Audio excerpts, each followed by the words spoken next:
ನೀವು ಈ 2 ವರ್ಷದಿಂದ ಸಂಘಟನೆಯಲ್ಲಿ ಸಕ್ರಿಯವಾಗಿದ್ದೀರಲ್ಲ, ನಿಮಗೆ ಬಂದಂತಹ ಕೆಲವೊಂದು ಉದಾಹರಣೆ ಕರೆಗಳು, ಅದನ್ನು ನೀವು ಸಾಲ್ವ್ ಮಾಡಿದಂಥ ರೀತಿ, ಅಂದರೆ ಈ ಕಾರ್ಯಕ್ರಮನ ನೋಡುವಂಥವ್ರಿಗೆ ಬಹಳ ಜನರಿಗೆ, ಮಹಿಳಾ ನೌಕರರಿಗೆ ಅದೊಂದು ಸವಾಲಾಗಿ ನಿಂತಿರ್ಬೋದು. ಅವರ ಮನಸ್ಸಲ್ಲೂ ಕೂಡ ಒಂದು ಸಮಸ್ಯೆ ಕಾಡ್ತಿರ್ಬೋದು.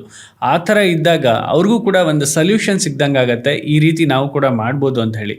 ಸೊ ನೀವು 2 ವರ್ಷದಿಂದ ನಿಮ್ಮ ಕಣ್ಮುಂದೆ ಬಂದಂತಹ ಸವಾಲುಗಳನ್ನ ಯಾವ ರೀತಿ ಎದುರಿಸಿದ್ರಿ, ಸಮಸ್ಯೆಗಳನ್ನ? ಉದಾಹರಣೆಗೆ ನನಗೆ ತುಂಬ ಕಾಲ್ಸ್ ಬರುತ್ತೆ ಈ ಥರ ಸಮಸ್ಯೆಗಳು ಅಂದ್ರೆ ಇಟ್ಕೊಂಡು. ಒಂದೊಂದು ಉದಾಹರಣೆ. ಹಾಂ, ಒಂದು ಉದಾಹರಣೆ ಹೇಳಬೇಕು ಅಂತಂದರೆ, ಒಬ್ಬರು ಪಿ ಡಿ ಒ ನನಗೆ ಫೋನ್ ಮಾಡ್ತಾರೆ. ಅವ್ರು ಹೇಳ್ತಾರೆ, ಮೇಡಮ್ ಒಬ್ಬರು RTI ಕಾರ್ಯಕರ್ತರು ನನಗೆ 2 ವರ್ಷದಿಂದ ನನಗೆ ತುಂಬ ಕಿರುಕುಳ ಕೊಡ್ತಾ ಇದ್ದಾರೆ. ಎಷ್ಟು ಕಿರುಕುಳ ಕೊಡ್ತಾ ಇದ್ದಾರೆ ಅಂತಂದರೆ, ನನ್ನ ಮೇಲೆ ಮೌಖಿಕ ಪತ್ರಗಳು ಬರೀತಾರೆ. ಯುನಾನಮಸ್ ಪತ್ರ ಅಂತ ಹೇಳ್ತೀವಿ ನಾವು. ಅದಕ್ಕೆ ಅಡ್ರೆಸ್ ಇರೋದಿಲ್ಲ ಮತ್ತು ಇನ್ನೊಂದು ಇರೋದಿಲ್ಲ. ಅಲ್ಲಿ ಏನು ಬರೀತಾರೆ, ಅದಕ್ಕೆ ಏನು ಬೇಕಾದರೂ ಬರೀತಾರೆ ಅವರು. ಒಬ್ಬ ಮಹಿಳೆಯರ ಚರಿತ್ರೆಯನ್ನು ಕೂಡ ಅವರು ಇದು ಮಾಡ್ತಾರೆ. ಫಸ್ಟ್ ಮಹಿಳೆ ಅಂದ ತಕ್ಷಣ ಅವ್ರಿಗೆ ಬರೋದೇ ಕ್ಯಾರೆಕ್ಟರ್ಗೆ ಬಂದುಬಿಡ್ತಾರೆ. ಆ ಥರ ಎಲ್ಲ ಬರೆದು ಹಾಕೋದು. ಆಮೇಲೆ ಅವ್ರ ಮೇಲೆ ಸುಮ್ಮನೆ ಅಲಿಗೇಷನ್ ಮಾಡೋದು, ಹಾಕೋದು. ಡಿಪಾರ್ಟ್ಮೆಂಟಲ್ಲಿ ನನಗೆ 2 ವರ್ಷದಿಂದ ಆ RTI ಕಾರ್ಯಕರ್ತ ನನ್ನ ಮೇಲೆ ಇಲ್ಲ ಸಲ್ಲದ ಆರೋಪಗಳನ್ನು ಮಾಡ್ತಾನೆ, ಇಲ್ಲ ಸಲ್ಲದ ಒಂದು ದೂರುಗಳನ್ನು ಕೊಡ್ತಾನೆ ನನ್ನ ಮೇಲೆ.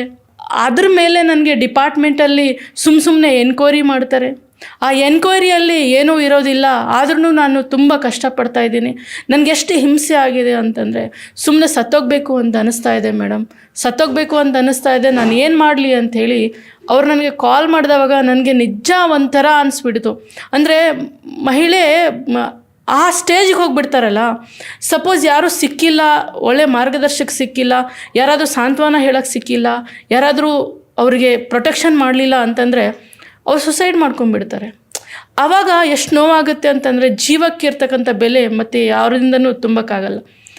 ಈ ರೀತಿಯ ಅವ್ರಿಗೆ ಕಿರುಕುಳಗಳನ್ನು ಕೊಟ್ಟಾಗ ಅವ್ರ ಜೊತೆ ನಿಲ್ಲೋದಕ್ಕೆ ಯಾರೂ ಅಷ್ಟೊಂದು ಇದು ಮಾಡೋದಿಲ್ಲ. ಯಾಕಂದರೆ ಅವರವರ ಇದ್ರೊಳಗೆ ಅವ್ರವ್ರು ಇರ್ತಾರೆ. ಮತ್ತು ಅವ್ರು ಯಾರ ಹತ್ರನೂ ನನಗೆ ಸ್ಪಷ್ಟವಾಗಿ ಹೇಳಿದರು, ಮೇಡಮ್ ನಾನು ಡಿಸೈಡ್ ಮಾಡಿಬಿಟ್ಟಿದ್ದೀನಿ, ಸುಸೈಡ್ ಮಾಡ್ಕೊಂಡು ಬಿಡಬೇಕು ಅಂತ.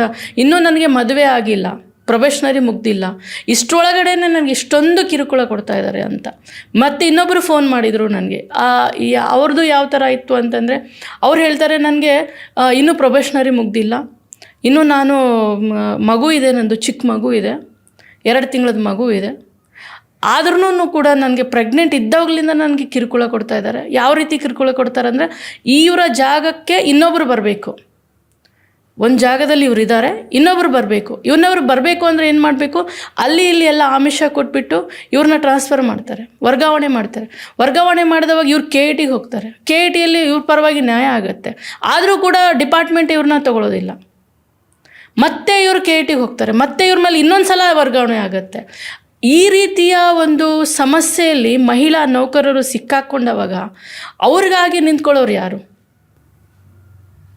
ಯಾವ ರೀತಿ ಇದು ಮಾಡಬೇಕು ಅಂತೇಳಿ. ಮತ್ತು ನಾನು ಅವರಿಗೆ ಎಲ್ಲರಿಗೂ ಹೇಳೋದು ಒಂದೇ, ನೋಡಿ ಏನೇ ಆಗಲಿ ಧೈರ್ಯ ಕಳ್ಕೊಬೇಡಿ.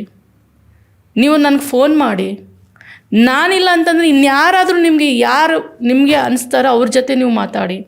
ಆದರೆ ಯಾವುದೇ ಕಾರಣಕ್ಕೂ ಸುಸೈಡ್ ಮಾಡೋದಾಗಲಿ, ನಾನು ಸತ್ತೋಗ್ತೀನಿ ಅಂತಕ್ಕಂಥದ್ದನ್ನು ಹೇಳಬೇಡಿ ದಯವಿಟ್ಟು. ನಾನು ಕೈ ಮುಗಿತೀನಿ ನಿಮಗೆ ಅಂತ ಹೇಳಿದ್ದೀನಿ. ಯಾವುದೇ ಕಾರಣಕ್ಕೂ ನೀವು ಎಲ್ಲರೂ ಯಾವುದೋ ಈ ಥರದ ಮಾತುಗಳು ಆಡಬೇಡಿ. ನಾನಿದ್ದೀನಿ, ನೀವು ಯಾವ ಥರ ರಾತ್ರಿ 12 ಗಂಟೆಗೆ ಕಾಲ್ ಮಾಡಿ, ನಾನಿದ್ದೀನಿ ನಿಮ್ಮ ಜೊತೆಗೆ, ನಾನಿದ್ದೀನಿ. ನೀವು ಎಷ್ಟೇ ಹೇಳಿದ್ರು ನನಗೇನಾಗುತ್ತೆ ಆ ಹೋರಾಟನ ನಿಮ್ಮ ಜೊತೆ ನಾನು ನಿಂತ್ಕೊಂಡು ಮಾಡ್ತೇನೆ. ಆದರೆ ಅವ್ರಿಗೂ ಕೂಡ ನಾನು ಕಿವಿ ಮಾತು ಹೇಳೋದು, ಆದಷ್ಟು ಯಾವ ರೀತಿಯಿಂದ ಈ ಸಮಸ್ಯೆನ ಬಗೆಹರಿಸ್ಬೇಕು ಅದನ್ನು ನೋಡಿ ಫಸ್ಟು. ನಂತರ ನಾವು ಏನು ಮಾಡಬೇಕು ಅಂತಕ್ಕಂಥದ್ದನ್ನು ನಾನು ಅವ್ರಿಗೆ ಹಂತವಾಗಿ ಸಮಸ್ಯೆಗಳನ್ನು ಬಗೆಹರಿಸೋದಕ್ಕೆ ನಾನು ಅವ್ರಿಗೆ ಸಹಾಯ ಮಾಡಿದ್ದೇನೆ, ಸಮಸ್ಯೆಗಳನ್ನು ಬಗೆಹರಿಸಿದ್ದೇನೆ.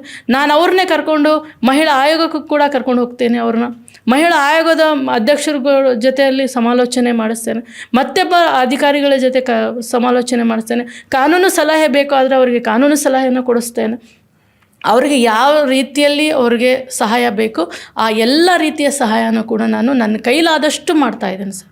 ನಿಮ್ಮ ಸಂಘಟನೆ ಕಳೆದ 2 ವರ್ಷದಿಂದ ಸಕ್ರಿಯವಾಗಿದೆ. ಹಾಗಾದ್ರೆ ಸಕ್ರಿಯವಾಗಿದೆ ಸರ್ ಇದೇ ಕೆಲಸಗಳಲ್ಲಿ. ಹೌದು ಮೇಡಮ್, ನಾನು ನೋಡ್ತಾ ಇರೋ ಮಟ್ಟಿಗೆ, ಅಂದರೆ ನಾನು ಕೇಳಿರೋದು ಬಹಳಷ್ಟು ವಿಜುವಲ್ಗಳನ್ನು ನಾನು ನೋಡಿದ್ದೇನೆ. ಹೆಣ್ಣು ಮಕ್ಕಳಿಗೆ ಸೆಕ್ಷುವಲ್ ಹರಾಸ್ಮೆಂಟ್ಗಳು ಇತ್ತೀಚೆಗೆ ತುಂಬ ನಡೀತಾ ಇದೆ, ಅದು ಸರ್ಕಾರಿ ಆಫೀಸ್ಗಳಲ್ಲಿ. ನಿಮಗೆ ಆ ರೀತಿಯಾದಂತಹ ಕೇಸಸ್ಗಳೇನಾದರೂ ಕಂಡು ಬಂದಿದೆಯಾ? ಕಂಡು ಬಂದಿದೆ ಸರ್. ಆ ಒಂದು ಪ್ರಕರಣಗಳು ಯಾವ ರೀತಿಯಲ್ಲಿ ಇರ್ತವೆ ಅಂತಂದರೆ, ಕೆಲವೊಂದು ಅಧಿಕಾರಿಗಳು ಅವ್ರನ್ನ ಹೇಳ್ತಾರೆ 5 ಗಂಟೆ ಆದಮೇಲೆ ಇನ್ನೂ ಸ್ವಲ್ಪ ಹೊತ್ತು ಕೆಲಸ ಇದೆ, ಇರಿ ಅಂತ ಹೆಚ್ಚಿನ ಸಮಯ ಅವ್ರನ್ನ ಅಲ್ಲೇ ಕೂಡಿಸ್ಕೊಳ್ಳೋದು. ಮತ್ತು ಅವರ ಸರಿಯಾಗಿ ಕೇಳಲಿಲ್ಲ ಅವ್ರ ಮಾತು ಅಂತಂದರೆ ಮಾರನೇ ದಿವಸ ಅವ್ರನ್ನ ರಜೆ ಕೊಡೋದಿಲ್ಲ. ಯಾವುದೋ ಒಂದು ಕೆಲಸದಲ್ಲಿ ಅವ್ರನ್ನ ಸುಮ್ಮನೆ ಕಿರುಕುಳ ಕೊಡೋದು. ಎಷ್ಟು ಕೆಲಸ ಮಾಡಿದರೂ ಕೂಡ ಈ ಕೆಲಸ ಸರಿ ಮಾಡಿಲ್ಲ, ಇನ್ನೊಂದು ಸಲ ಮಾಡ್ಕೊಂಡು ಬಾ. ಆ ಮಹಿಳಾ ನೌಕರರು ಯಾವ ರೀತಿಯಲ್ಲಿ ಕೆಲಸ ಮಾಡಿದರೆ ಏನು ಮಾಡಬೇಕು ಅಂತ ಗೊತ್ತಾಗೋದಿಲ್ಲ. ಆಮೇಲೆ ಮತ್ತೆ ಕೆಲವೊಬ್ಬರಿಗೆ ಫೋನ್ ಕಾಲ್ ಮಾಡೋದು, ರಾತ್ರಿ ಕಾಲ್ ಮಾಡೋದು, ಆಮೇಲೆ ಅವರಿಗೆ ಕಾಫಿಗೆ ಬನ್ನಿ ಅಂತ ಹೇಳೋದು, ಊಟಕ್ಕೆ ಬನ್ನಿ ಅಂತ ಹೇಳೋದು, ಆಮೇಲೆ ನೀವು ತುಂಬ ಚೆನ್ನಾಗಿ ಕಾಣಿಸ್ತಾ ಇದ್ದೀರಾ ಇವತ್ತು ಅಂತ ಹೇಳೋದು, ನಿಮ್ಮ ಸಾರಿ ತುಂಬ ಚೆನ್ನಾಗಿದೆ ಅಂತ ಹೇಳೋದು. ಅವ್ರಿಗೆ ಮುಜುಗರ ಆಗುತ್ತೆ. ಇವ್ರು ಏನು ಹೇಳ್ತಾ ಇದ್ದಾರೆ, ಒಬ್ಬರು ಅಧಿಕಾರಿ, ಹೈಯರ್ ಅಧಿಕಾರಿ, ನಮ್ಮ ಮೇಲಧಿಕಾರಿ ನಮ್ಮನ್ನು ಈ ಥರ ಮಾಡಿದವಾಗ ಅವರಿಗೆ ತಿರುಗಿಸಿ ಅಂತೂ ಏನು ಹೇಳೋಕ್ಕಾಗಲ್ಲ. ಬಟ್ ಸುಮ್ಮನಿರೋಕ್ಕೂ ಮನಸ್ಸು ಒಪ್ಪೋದಿಲ್ಲ. ಆ ಒತ್ತಡದಲ್ಲಿ ಸಿಲುಕೊಂಡವಾಗ ಅವ್ರಿಗೆ ಅನಿಸುತ್ತೆ ಏನು ಮಾಡಬೇಕು ಅಂಥೇಳಿ ದಾರಿನೇ ಗೊತ್ತಾಗಲ್ಲ. ಆಮೇಲೆ ಎಷ್ಟೋ ಸಲ ಅವ್ರಿಗೆ ಅಲ್ಲಿ ಬಾ ಇಲ್ಲಿ ಬಾ ಅಂತ ಕರೆಯೋದು, ಆಮೇಲೆ ಅವ್ರ ಮನೆಗೆ ಸುಮ್ಮನೆ ಬಂದುಬಿಡೋದು. ಬಂದುಬಿಟ್ಟವಾಗ ಅವ್ರಿಗೂ ಏನು ಮಾಡಬೇಕು ಅಂತ ಗೊತ್ತಾಗಲ್ಲ. ಆ ಥರದ್ದು ಭಾಳಷ್ಟು ಪ್ರಕರಣಗಳು ನನಗೆ ಬಂದಿದೆ. ಆ ಪ್ರಕರಣಗಳು ಬಂದವಾಗ ನಾನೇ ಅವ್ರನ್ನ ಕೆಲವೊಬ್ಬರ ಮೇಲೆ ನೀವು ಧೈರ್ಯ ತಗೊಳ್ಳಿ, ಹೆದರಬೇಡಿ, ಅವ್ರ ಮೇಲೆ ವಾಪಸ್ FIR ಮಾಡಿಸಿದ್ದೇವೆ, ಅವ್ರ ಮೇಲೆ ವಾಪಸ್ ಶಿಕ್ಷಣ ಕೊಡಿಸಿದ್ದೇವೆ, ದೊಡ್ಡ ಅಧಿಕಾರಿಗಳಿಗೆಲ್ಲ ಶಿಕ್ಷೆ ಕೊಡಿಸಿದ್ದೇವೆ, ಮತ್ತು ಡಿಪ್ರಮೋಷನ್ ಕೂಡ ಮಾಡಿಸಿದ್ದೇವೆ. ದೊಡ್ಡ ಅಧಿಕಾರಿಗಳು ಅಂತಂದ್ರೆ ಗ್ರೂಪ್ ಎ ವರ್ಗದ ಅಧಿಕಾರಿಗಳು. ಹೌದೌದು. ಆ್ಯಕ್ಚುಲಿ ನಾವು ಅಂದ್ಕೊಂಡಿರೋದು ಬರೀ ಕೆಳಮಟ್ಟದ ಡಿ ಗ್ರೂಪ್ ಅವರಿಗೆ ಕಿರುಕುಳ ಆಗುತ್ತೆ ಅಂತೇನಿಲ್ಲ ಸರ್. ಗ್ರೂಪ್ ಎ ಅಲ್ಲಿನೂ ಕೂಡ ತುಂಬ ಕಿರುಕುಳ ಆಗುತ್ತೆ. ಬರೀ ಅಧಿಕಾರಿಗಳು ಅಷ್ಟೇ ಅಲ್ಲ, ಸಹೋದ್ಯೋಗಿಗಳು ಕೂಡ ಕಿರುಕುಳ ಕೊಡ್ತಾರೆ.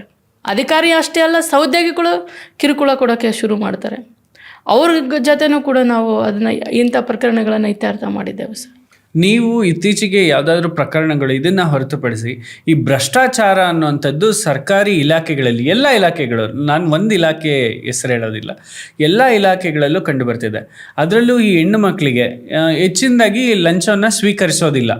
ಅಂದರೆ ಹೆಣ್ಮಕ್ಳು ಹೇಗಿರ್ತಾರೆ ಅಂತಂದರೆ, ಕರ್ತವ್ಯದಲ್ಲಿ ಕಾರ್ಯನಿರ್ವಹಿಸೋದ್ರಲ್ಲಿ ರೂಲ್ಸ್ ಬಿಟ್ಟು ಬೇರೊಂದನ್ನು ನಾನು ಯಾವುದನ್ನು ಮುಟ್ಟೋದಿಲ್ಲ ಅಂತ ಇರ್ತಾರೆ. ಸೊ ಅಂಥವರಿಗೂ ಕೂಡ ಇದೊಂದು ರೀತಿಯಾದಂಥ ಥ್ರೆಟ್ಟಾ ಅಂತ? ಖಂಡಿತವಾಗ್ಲೂ ಥ್ರೆಟ್ ಆಗುತ್ತೆ. ಯಾಕೆ ಅಂತಂದರೆ ಮಹಿಳಾ ನೌಕರರು ಮತ್ತು ಅಧಿಕಾರಿಗಳು ಇಬ್ಬರೂ ಕೂಡ ನಮ್ಮ ಕೆಲಸದಲ್ಲಿ ನಾವು ಪ್ರಾಮಾಣಿಕತೆಯಿಂದ ಕೆಲಸ ಮಾಡ್ತೇವೆ. ಪ್ರಾಮಾಣಿಕತೆಯಿಂದ ಕೆಲಸ ಮಾಡಿದವಾಗ ರೂಲ್ಸ್ ಬಿಟ್ಟು ನಾವು ಹೋಗೋದಿಲ್ಲ ಅಂತ ಹೇಳಿದವಾಗ ಅವ್ರಿಗೇನು ಅನಿಸುತ್ತೆ, ಏನಾದರೂ ದುಡ್ಡು ಕೊಟ್ಟರೆ, ಏನಾದರೂ ಆಮಿಷ ಒಡ್ಡಿದರೆ ಇವರು ನಮ್ಮ ಕೆಲಸನ ಮಾಡಿಕೊಡ್ತಾರೆ. ಕೆಲಸ ಮಾಡೋಕ್ಕೆ ಆಗೋದಿಲ್ಲ, ಆದ್ರೂ ಕೂಡ ಅವರು ಒತ್ತಡ ತೊಗೊಂಡು ಬರ್ತಾರೆ.